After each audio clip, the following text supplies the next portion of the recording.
waayeen indhaha ka qarsadeen dadka qaarkood ay leeyihiin indhaha ka qarsadooda wuxuu xiriir leeyahay ayaga raalli ka ah kuwa kaleeto maxaa la yidhahdaa in laga soo dafay Kenya 1 milyan qof dad caawinayo Isbaaniyoola Spain u dhashay Al-Andalus meeshay dhahan oo ayayna waxay la soo galeen shabaab meeshay ka taliyaan shabaabka intaas oo dhan qodobo intii ka soo saareen ma dhihin waxa ka soo horjeedna mana bursan waxa la yiri marka oo meelaha laga sheegaa shabaabku waxa uu sameynayaan inay maaragtay Kenya badad ay ka soo horjeeday taageerta Kenya waa taageeraysa ko waa soo sheegnay tan oo ku celina al-qaacida meesha ay nimankan heshiis leeyihiin dad wuxuu maaragtay Kenya burburiyay rabaan inay hada burburiyaan xarub caalami ku jirta ayay kaydiyaan oo deegaanadooda ku hayaan mujida si dalka Soomaaliya ugu qabsadaan maxaa la deegaano ay Soomaaliyeed ay rabaan qabsadaan way qabsadeen kuwa kalena waa u socdaan madowna dadka deegaanku ka mid yahay afmadow iyo qoqaani ka soo jeeda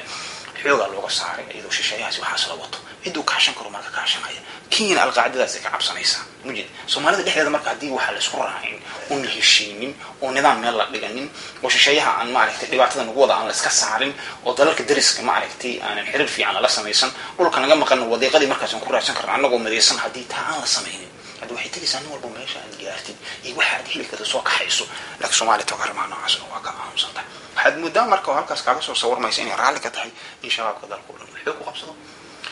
inay taageerto in dad badan intii website-yada akhristaan ilaa Allah waxaanu cadayna fiiri waxaanu dokumentiya waxaanu saxiixiya dalkii dadkii khiyaanan qarana ka socoto wala boobaya badi iyo Kenya Ethiopia isqarxiya waan inuu ogaano waxa shabaabka xoog military hada waa looga xoog badan yahay waxa kaliya oo hadda ay wax ku yihiin ama ay maxal yiraahdaa in Allahumma salli alayhi wa asqarxinta waa in helaan dad isku qarxiya mujid taas marka Soomaaliya waxay ma dhahayn ayaga raba laakiin qayb ka tahay mu'aamarada ay wadaan hadaysan barbar dhigin dhibaatada dawladda dariskana ay sheeganayaan Soomaalida taageersan ama maaragtay ay saddeeysan duruufaha jiro oo lan hadaan la isbarbar dhigin oo hal dhinac kaliya dadkii loo soo gudbiyo Soomaaliya waxay noqonaysaa ay u qalmaysaa dadkii dhibka jidad badan oo maxaa jira magaalada Minneapolis oo ninka magaalada Minneapolis iskala meesha magaalada Minneapolis ku nool dad badan waxa jira dadka deegaanka ku nool oo ilmahooda waxaan waxyaabo la mid ah akhristaan ee Soomaaliya aadeen kuna mustaqbal beelan mujida qaarna ku dhinteen qaarna soo warxiyeen marka Soomaaliya waxay leeyahay ko ilmahani dadkeena waxayna waxaad qayb ka tahay inay taageeraan halgan aysan mustaqbalka fog aysan dan ugu jirin hada gaalka xuriya ka jirta har dheer nimanka joogan hadii meelahan ay ka soo farxashaan harga gaalka ay xoog u qabsanayaan beelaha magaalada joogana la kala safanayaan sankeena bilaabaan dadka ka talaan qofka ka soo horjeedana sidii hadda horwaaba ka sameeyay ilkaha ka siibayaan faruurihi ka gooyayaan waa goorayaan macna waxa maaragtay arrintaas aan qarsoon ma aho arrin jirto ay oo Reuters ka lagu soo qoray website-kan aan ku daabaanay inay arrintaas arrin jirto tahay nimanka waxa geysanaya oo kale tahay nimanka aan qayb ka yihiin marka hadaysan walaalaheena qaarka aysan joojin annaga inuu dhibkii nagu socdo dad qaraabana ay dad madaxii dadkii wixii Soomaalidii oo ilmahoodii iyo waxoodii loo adeegsanay in maaragtay xaawada laga dhigto gumeysiga kaliya talisnimo iyo boqortooyooyin raba dalka in laga dhisto Axmed Godan iyo rag la socday waxa ay sameeysan ay diin islaamka lagu qaraabanay walaalaheen Soomaalida oo hadii waxa isku sii adkaystaan markii la tusay kadib waxyaabo aan jirin ay sii wadaan walaalayaal marka waxa lagu khasbanaanayaa ayagana in wixii loo adeegsan karo in loo adeegsado ilaa xanuunka dadka kale ma dhaafay waxa loo baahan in wanaag ka shaqeeyaan loo baahan yahay in Soomaali sidoo ku heshiin lahayd ka shaqeeyaan loo baahan yahay Soomaalidu midaysan markaas waxay ka maqnaa in raasata loo baahan yahay mujid laakiin Soomaalida oo kala jaban in qola gaara oo maaragtay harbi caalami ku jirto heshiis caalami ku jirto nimanka markii la yiri war ma heshiis doorashadii waxa aqbashaan oo kale inta ka tanaasushaan sida hargeysa hadda ka jirtay oo Soomaalida maaragtay markaas nin xoog talada gacanta shacabka Soomaaliyeed loo geliyo cidii markaas ramaaydo waxay leedahay anaga al-qaacida ka tirsan yiraahdo madhabanani al-qaacida waxyaaba noocaas oo kale ma shirto mana ogola in laga hadlo marka walaalayaal waxa noola iimaan yiraahdo marka waxa soo nimanka wada asagu waa kaan marka waxa ka daran oo la isku xiraaya u fiirso halkan waxa kaaga muuqda sawirka Raila Odinga iyo Mela Zenawi iyo shirki ka dhac shirkan sida waxa loo sawiray in la yiri badda Soomaaliya loo shiraayo saasi u sawiranta mujida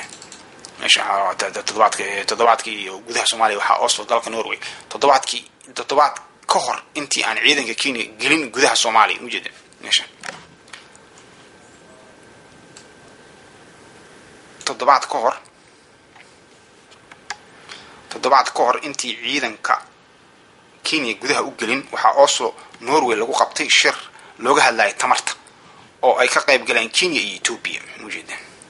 mujida saas yiri shirkaas oo loo qabtay mujida shirkaas oo loo qabtay waxaa Kenya uga qayb galay ra'iisul wasaaraha Kenya wasiirka arrimaha dibadda Moses Tongala Kenya waxaa u saxay heshiiska isfahamka Norway ku lahayd mujida waxa la isku xirayaa oo kaleeto isfahamkan wuxuu ahaa memorandum of understanding hadda akhrisid ma ku jirin ba wax oo heshiis ma bahayn isgarash wax lagu Soomaaliya ilaahay lagu bixishay iyo wax lagu diiday ma jirin memorandum ku dhan baad meesha banaan ka tuurtid wali arintii waa jirtaa oo 200 oo maal Soomaaliya inay xuquuq u leedahay 12 maal si gaar u leedahay intaas loo baahaa iyo in waxaas la xaleystay heshiisyadii hore Soomaaliya u soo gashay in xadkeedii ay tiraahdo intaas halkaas daqiiqadaas iyo maaragtay pointgaas iyo xagashaas ayaa aniga dhulkii in waxaas naga shaqeeyay arintii waxa loo bedelay qorshe kale oo Kenya ay ku damacsan tahay in dalka kula wadaagto halgankan iyo dagaalkan hadda wadana wuxuu qayb ka yahay inay badii dhulkii qaadato war ordo isqarxiya oo dhinta ayaa ku xigtay saasa ku xigtay marka hadii walaalayaashan Soomaaliya arintii joojin waayaan waxaan kula talinaynaa dadka Soomaalida inay arintaasi waxaan kale oo anaga cabsi naga qabnaa hadda saad u jeedin waxaan ka qabaynaa inay kuwa website badan oo hadda ka hor saas wax ugu qornay wax weyna blog gareeyeen AB addresskeyga meesha addresskeyga soo ogaadeen mar alaala markaan website-kooda rabay inaan galo way iga xireen marka hadhowti aniga waxaa dhici doonta laga yaabaa inay kuwana sameeyaan markii maaragtay televisionkan uu banaanka yimaado ka xirtay yiraahdeen suusan idii arkin waxa qoraysiin dadweynahana marka marhaba intii halkaas laga sii wado hadda arintaas dhacdo shacabka Soomaaliyeed waxaan u sheegaynaa website-kan inay qorshahaas ay ku jiraan hawshaasna inay ku jiraan ayaan u sheegaynaa waa sidaas wax xumaanana kama wadno hadday ka laabtaan oo iska dhaafaanna haddii waxa maaragtay anaga aan ku dabagalno ma jirto maxaa ku cusub u yiri Kenya marka hadda khariidad ba halkan kaaga muuqata inay ujeedi maqan khariidadan ayadan waxaa lagu soo darooyaa in batrool la qodanayo batroolkaas la qodanayo Kenya ay qodanayso marka waa iska qorshihii guud oo la rabay in la isku xiro taas ka dhalanaysa isagoo inuu rabo ma aha laakiin taas ka dhalanaysa ujeedi walaalayaal marka taas waa midaan kale oo aan u gudbeyna hadda qorshe kale oo asagana sidee loo arkay gelitaankii ciidamada militariga Kenya ee qaybo kamid ah dhulka Soomaaliya maqaal ay hadda qoreen waaye Yusuf Khasaaro ayaa qoray la weydiiyay ciidamada Kenya soo galeen deegaanka ka tirsan gobolka Jubbada Hoose ayuu ku jawaabay waxa lama ogeyn ciidamada Kenya soo galeen dhulka Soomaaliya laakiin waxaan ogahay inay ku sugan yihiin xuduudda Soomaaliya marka horta arrin kale tan walaalayaal waxa la yiri maartay wal xaq iyo qaal runtii la sheegay Soomaaliya to qorshe fiican keentay oo ah in dawladdu mucaarada ay ku mucaaradayso dastuurkeeda shabaabtaas uga gedisan yihiin laakiin waxay shabaabka kala mid yihiin oo aan la qarinaynin muddo badan aan ka gaabsanay laakiin hadda aan ku khasbanahay walaalayaal waa ku khasbanahay saas noola arka waxaan ku khasbanahay waxay bilaabeen hadda propaganda caadi ah nimanku marto horta midda kale arrinta cashirkan inaan barano nimanka 10 sano website-yada soo wada qaabku isugu dubriday saxiixada qaabku uu keenay wuxuu isugu dubriday farsamo iyo wuxuu isku darsaday analysis-kii inuu wax isku dubridi karo labadiiba isku darsaday taas marka waxay kalifis dad badan oo aan xilli waqti u haynin inay waxaan baarbaaraan email laakiin iska aaminaan ay ku kalifin maadaama hadafkiisu hadaf fiican yahay oo dalka iyo dadka iyo badda rabay inuu difaaco Soomaali weyn uu wado waxa leeyahay warninkan wuxuu sheegay run waaye ninkii u dhiman karo u dhim waxaan sidii shisheeyahan shabaab ka soo horjeedo aan loola diro shabaabka taageer shabaabkan waxay hadda raadinayaan waa wixii oo shabaab maartay walaalayaal la taageer horta taas waxa waaye ayaa hadduu marka wax saxsan uu sheegayo waa in la taageeraa wali yiraahdo wax saxsan uu ninkan sheegay waa in la taageeraa anaga marka mas'uuliyadda saaraysa wax saxsan uu sheegan walaalayaal waxa kamid ah arrintan kamid ah يا خسارة أنتو شيء جاي هذا مقالك خسارة ما أنتو قري واي هذا تربتي ماشي هتكاخر سنكرتها باراجراف قدام بي محاكو قرن باراجراف قدام محاكو قرن رئيس الوزراء الجمهورية الصومالية دكتور عبدول أفيانكي مارك قرن ولي وح اسكعب وإذا عادها إجرائية إيه كينيا مدحوينها رئيس الوزراء هذا إيه وزير كذا الدفاعي وزير كذا جاش كل أي وضع الشيء يعني واحد إذا كسمعني إني جودها إذا كيني إني دبد جودها طرق كجيران أي إنكره أريد أمرك إنك مركو أركو ربين وسخرحيو روح بلي أركوان كل أهمية كرمة هذا وركان عد وعالم كلنا لغش شيء أو كينيا شاكتي ووزير هذا الشيئان أو نيويورك تايمز شاكت أو جارديان تايمز شاكت أو عدول بالشاكت أيو إنكره marka labadan nin kana run sheegayo ay dadku leeyihiin dawladda marka arrintan hore soo sheegay walaalayaal garki jilbaan idan ay sanay dawladda gobolka Soomaaliya inaad ogaatiin waa nimanka shacabka ka xoog badantii idinka iyo maaragtay dadka saaxiibadayna laakiin isqarxinta si looga hortago waa in runta la sheegaa wixii saxsan la qaataa annika isqarxinaya asagaba inuu fikiro waay wuxuu isleeyahay inta isqarxin ka hor waxa isku qarxisay meesha ma yaalin waliba hadduu ninkaas uusan ahayn beelaha maaragtay masaalixda gaarka ugu jirto in shabaabka dalka oo dhan sanduuq ku qabsado haddaysan ahayn mujid kan ayagu kamid oo isdhahaaya maslaxa ku jirto waxaa laga yaabaa inuu isku qanciyo dalkii dadka iyo ilaahay waa u gargaaraysaa sida ninkii hadda oo maaragtay bishaar mursadaha oo dhan maaragtay shabaab kama tirsana ninka la yiraahdo maaragtay axmed gudoon insha Allah wuu amaan baasha mursada laakiin qayb mursadaha ka tirsan oo waxaa jirta si buuxda u taageersan shabaabka sida qayb abgaalka ka tirsan waa la helaa mujid laakiin dayni hadda waxay kamid tahay aagii sida xoog gale looga difaacay dawladda mujid inkastoo baasha mursaduhu ay tahay beel qayb badan oo ayada kamid ah ee dawladda taageersantay ay kasoo horjeedo mujid laakiin qayb kamid ah ayaa shabaabka taageersan axmed gudoon wuxuu rabaa inuu qaybtaas xoojiyo oo uu ka faa'iideysto oo yiraahdo dadka isqarxinayna laba kamid mursadii hayeen dadkii hadda soo saarka lagu hayo marka qayb kamid mursada waxaa jirta taageersan shabaabka oo isla hadduu shabaabka dalka qabsado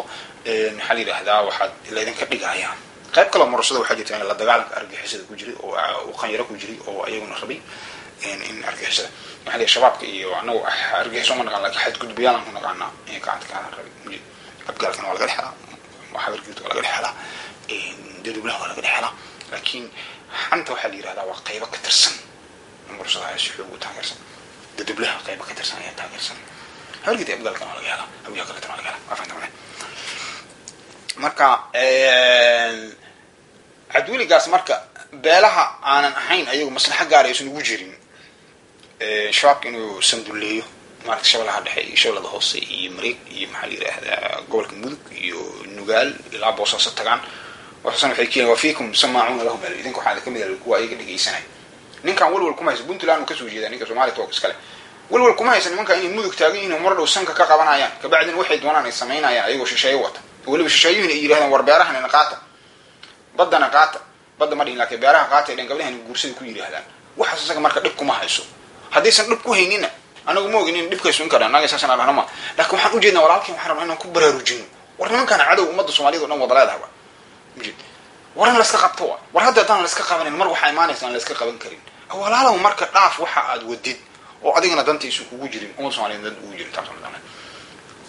gas iyo dawladana waxaan leenahay waxa waay war nimanka wax duruus wax Soomaaliya ka gadmaysa oo ay aqbali karaan oo run u ahna keena nimankaana ku khasbaayay inay waxa ay walaan joojiyaan in la iska seexdo oo madaxtooyada la isaga jiro oo wax la baarin war ninkaan soo wax u baarayo oo u jeedin inta dokumentiya inta wax isku soo dabrida u jeedin war aawe wasaaradii maaragtay warfaafinta aawe iyo shaqadeedii aawe wasaaradii khayraadka badda iyo kulmaysiga aawe ayada waa wax la daba taagan yahay oo lagu dhagan yahay oo la daba socdo oo la leeyahay hadda wuxuu meesha ku jirtay iyada asaka arki kartiin meeshaan hadda ka kartiin wasiirka wuxuu yiri wasiirka khayraadka iyo kulmaysiga badda ayaa soo jeediyay wajida halkaan wajida okay wajida halkaas wasiirka wajida halkaan wasiirka kalluumaysiga khayraadka iyo badda oo hogaaminaya wafdiga ka qayb galay igad wuxuu ninkan isku xirayaa marka halganka iyo duulaanka uu leeyahay badda lagu yahay iyo duulaanka gudaha wanaag isaga dalkaaga dadkaaga difaacu isleeyahay laakiin wuxuu abuurayaa in dalkii Ethiopia Kenya iyo Soomaaliya rabaan khayraadka badooda inay qaataan wuxuu marka qarinayaa Kenya waxaan ku kalifay 20 sano soo dhaafaysan u aadin nooma sheegay in tourism industry-goodii oo dalxiiskoodii waxa ay manoo sheegay waliba wasaaradda kalluumaysiga khayraadka iyo badda ee Soomaaliya dawladda federaalka soo lacag ma qaataan shaqadoodu ma aha propagandada lagu wada maxay wasaaradda inta u sameey waxaan maqlayay ninka la yiraahdo oo maxaa la yiraahdaa Dr. Cadwiligaas oo u hadlayo dhacdooyinka wuxuu ku yiri tabli oo dhawaay waa kuwa xanta sheega war nimankan maxay sheegay ma muuqdo intaas oo dokumentiya intaas oo heshiis saacado badan waqtigiisa asaga iyo koox fara badan geliyeen wajid dad marka maxaa waxyaabaha ugu kalifaynay waxyaabaha ugu kalifay waxa ay ikhwata al-aizaa waan ku celcelinayna because ku celcelisku wuxuu yiri ninka wasiirka propagandada oo Germany hada warka ku celcelisay wuxuu yiri hatta haduu been yaron wali nimankan ayaga taas isticmaala oo warka maalin walba badda iyo waxa lagu celcelinaya duulaana dadka lagu yahay nina marka daba farta tuuray wuxuu leeyahay war anaga waa dagaalaya oo ama asqarxina yiri marka anaga baan ma sheego ruulan sheegana la runtii in lagu celceliyo ilaa marka dambe la qaato hadii kale to hadaan iska dhaafno dadkeena naari gilaan annagana naaran gelina ilaahayna noo qabanayo wuxuu leeyahay war waxaad u jeedo arkaysan maxaad uga aamustuuna leeyahay mujid waana la daldalay mujida markii waa maaragtay xal yiri nafta markii xal yiri laakiin mujid ya marka waxaan leenahay waxa way wasaaradda kalluumaysiga iyo wasaaradda maaragtay warfaafinta isqarxinta inay la dagaalamaan doorka ay ku leeyihiin waxa waaye in kuwa ayaga ka soo horjeeda ay la socdaan dagaalku marka waa laba qaybood midna askarta ku jirta oo nimankan wala raacadays ayaa lagu taagan meesha daynil ma wala ka saara meesha galan wala ka gala midna waxa waaye dagaalka fikriga ah waaye oo nimankan ku dooraan shashaku xiladan al-ghazw ay duulaan lagu yahay ergaas ku celiyaan ayaga duulaan xar dheer magaalo joogto mise dheer gaalo joogto ay joogar ma joogto sanka dadka qabtay shalay waxa lagu dhahay kaba ku tukaday nin yiraahdo oo reer mariga ay waxay u soo magacaabeen shalay gobolkiisii ma waa mid labaad macna ma sameynayso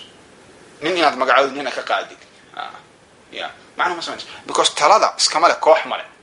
shabaab shakhsina male axmed gudana male mujid ya waxa iskale shicibka meeshaas ku dhaqan shaqada la joogin ama mareega joogin ama ceel buur joogin وانا فعنا بلاليال وانا كمودنا باش مرصدي اني تاع باش كمودنا لكن باش قيب كترسن او حجره برنت استاغس انت اسكيلو اخر شيء عندي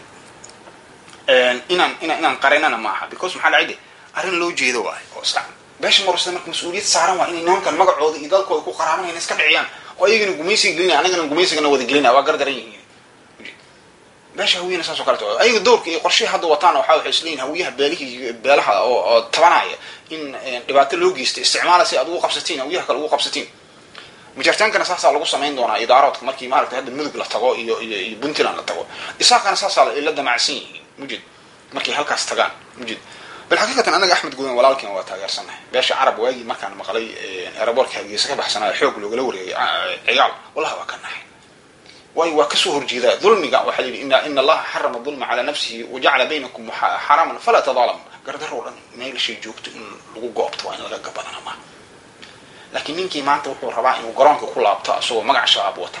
او ددكي شلي قران كسار وقران كسار لكن مid ka weyn oo hadda wata dadku dhansan ka duleeyo waliba cigaal waxa uu ku fiicnaa doorasho waxa soo galaayo hadda waa ka siinaya meesha qabsad hadda rabana isagu waa tii kara doorasho asraxi kara shay ku soo dibirta kasoo taas midaan ahayn wadaayo sidule iyo boqortooy iyo waxa la maqlay waxa la arkin in shay al-qaa'ida liirada arab gar waaweyn garkan sunno waa inaan ma ka sheegno ma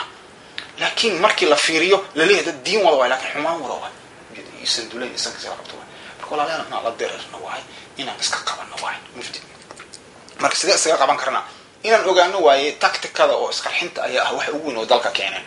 iyo fikirkan jihaadiga salafiga ah oo fatxu mujidka oo isticmaalaya inuu dadka lagu laayo mujid oo la leeyahay hadda nin waxa jira maaragtay reer gaaraysan inuu yahay malaynay Amir Nuur dadkan groupkan yiraahdo wuxuu leeyahay dadkii Soomaalida ahaayo ahlusuna wal jamaa dad fara badan oo Soomaali iyo muslimiin wuxuu leeyahay waa wasani waa asnaamta caabudaan iyo sidii Hindu oo kala ma jiro dadka waa dad jira ma wala layn karaa marka ninkaas wuxuu qaadi karaa malaha awood male wax ma haysto laakiin wuxuu ku cadaynayaa wuxuu damacsan yahay mustaqbalka ee dibka uu rabo inuu abuuro uu ku sheegay mujid marka niman noocaas oo kale taa waa oo go'aansaday Soomaali Maxamedi inay soo min guuriyaan wixii jasiiratul Arab ka shaqeeyay oo xamil hal qorshiis ahaa oo dad fara badan lagu dulmay oo shaqeeyay wixii isleen dalkana ku qabsaday boqortooyada Saudi Arabia oo kale ka dhista kutubtii Saudi Arabia soo rarta Saudi Arabia oo kale wax wad islee Saudi Arabia hadaba ka tagtay iyada doorashay waxa qaadatay because nidaamkan ay la xisleen boqol iyo konton sano kala boqol sano kala ku sii gudba Soomaali Maxamedi markii inaan saas sayaalin oo qabiilka aniga ma jecli qabiil yaaran ma u kaarsan qabiil yaaran waxa ka heshiin laakiin walaalayaal waxadana wixii jira sida u jiraan inoo sheego waay hal dhinac wax laga fiiriyana ma waa sheegno waxa reer mursada kaliya ma ahay abgalkan wala yaala oo harta abgalka laga yaala waa isla laga yaala waxa waxa ku cadayna qaybo kamid ninka ahul ku tukadeen yiraahdaa kamid oo sharax marka al-qaa'ida nimankan shawlada xoog ku waxa lagu yiri warnamayo anaga waxaan idinku haysano ma aha odayaasha waxay ku yiraahdeen ninkan qaad waxa qeyb sameeyay shalay inaad dhiibti waad ka qaadaysaa mid kale bari u dhiibis waxa la isku haysto waxa waa taladan shicibka Soomaaliyeed ayaa iska leh ay odayaasha iska leh xukun leesha idii doonaan u yaryahay mujid taas hadaan la sameeynin maalin boqol ay maalin sida islaamka jirid kun shan boqol sano soo laaf maalin kuwa faatimiyiin xukuma maalin kuwa calawiin qoriga talina ninkii xoog badan maalin xukuma waxaasna waxa waa xeerka baadiyaha waay oo waxa dad muslimiin ay ku shaqeyn karaan waxa walaalo taas waxay yiraahdeen wax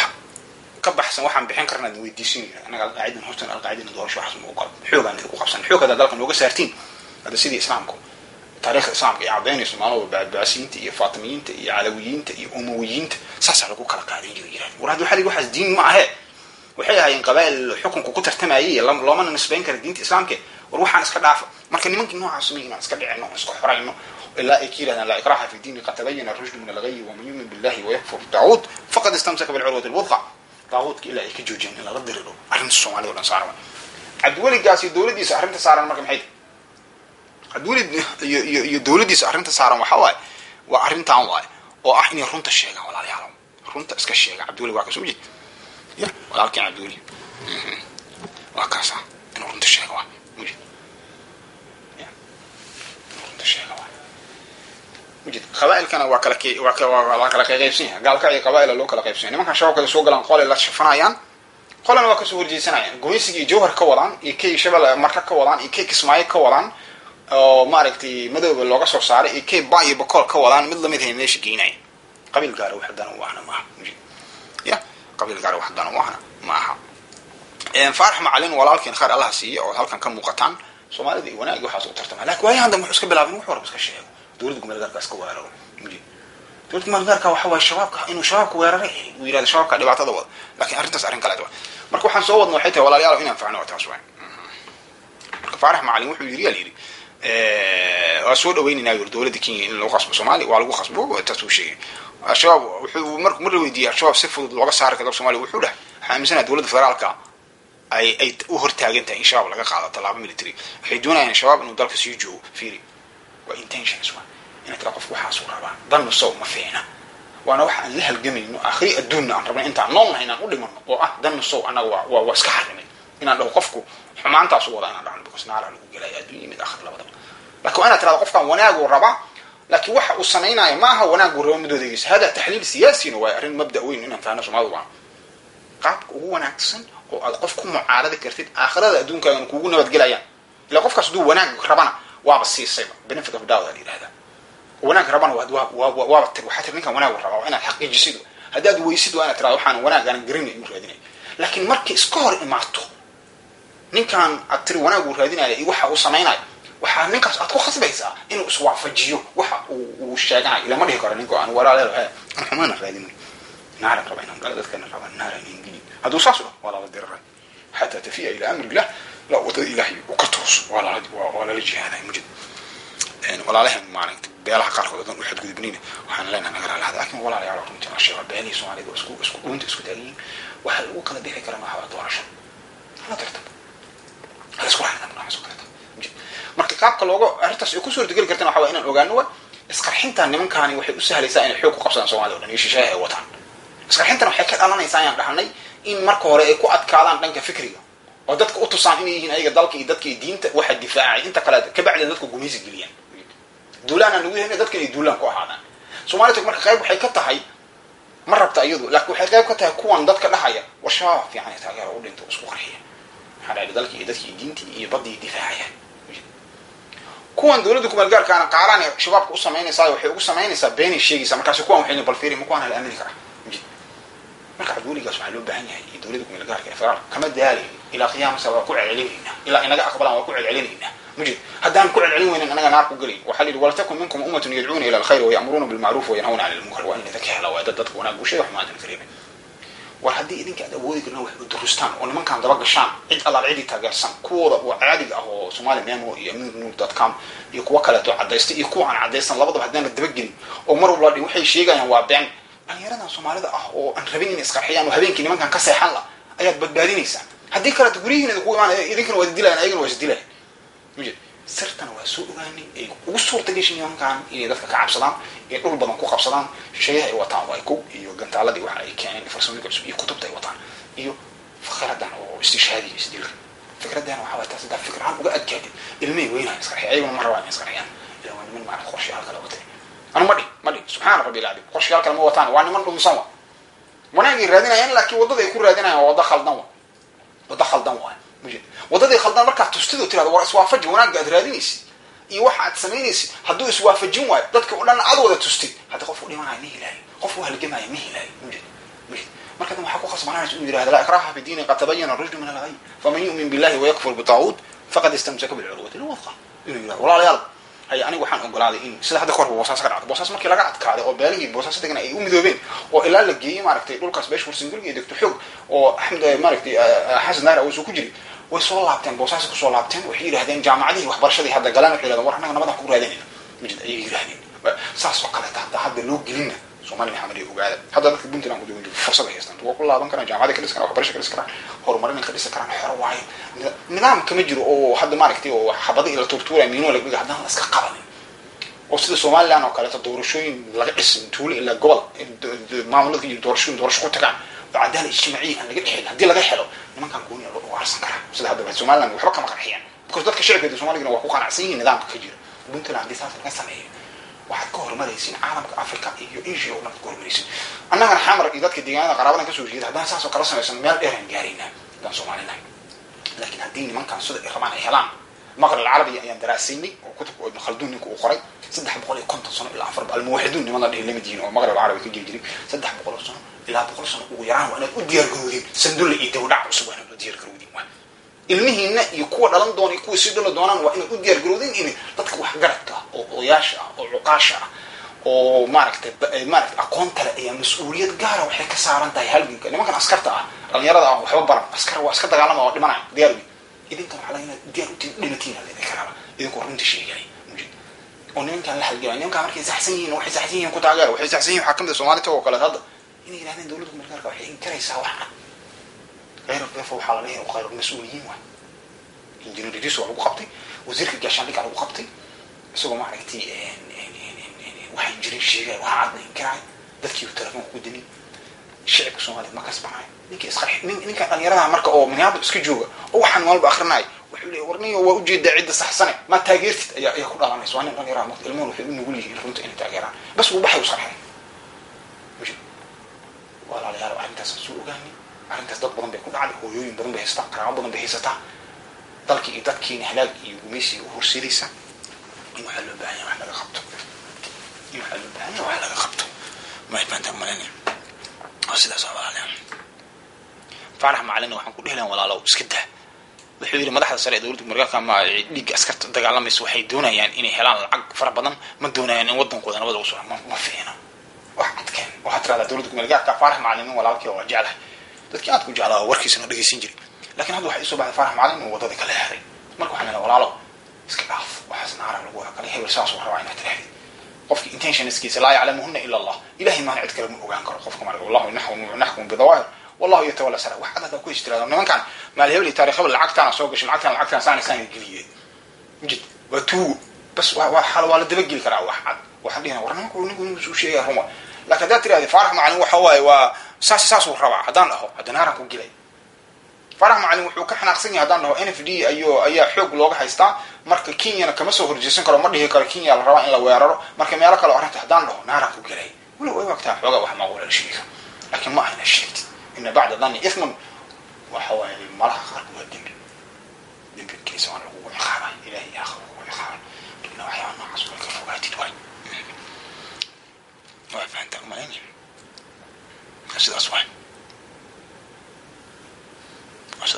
وحكى له توجرت أيضا أنا أو دولتك مرجع كايس محبك قبل المحلي هذا زكريا محمد نكل ربيتان كذا وحو سلكوا كهايا سيدي الشدال وقبل عران الحين لانك سؤال قاعد حيبها جبوين وزكريا نكال الله السكنة وحو كم دي جروب كان تاجر سوني كم دي زكريا أنا عارست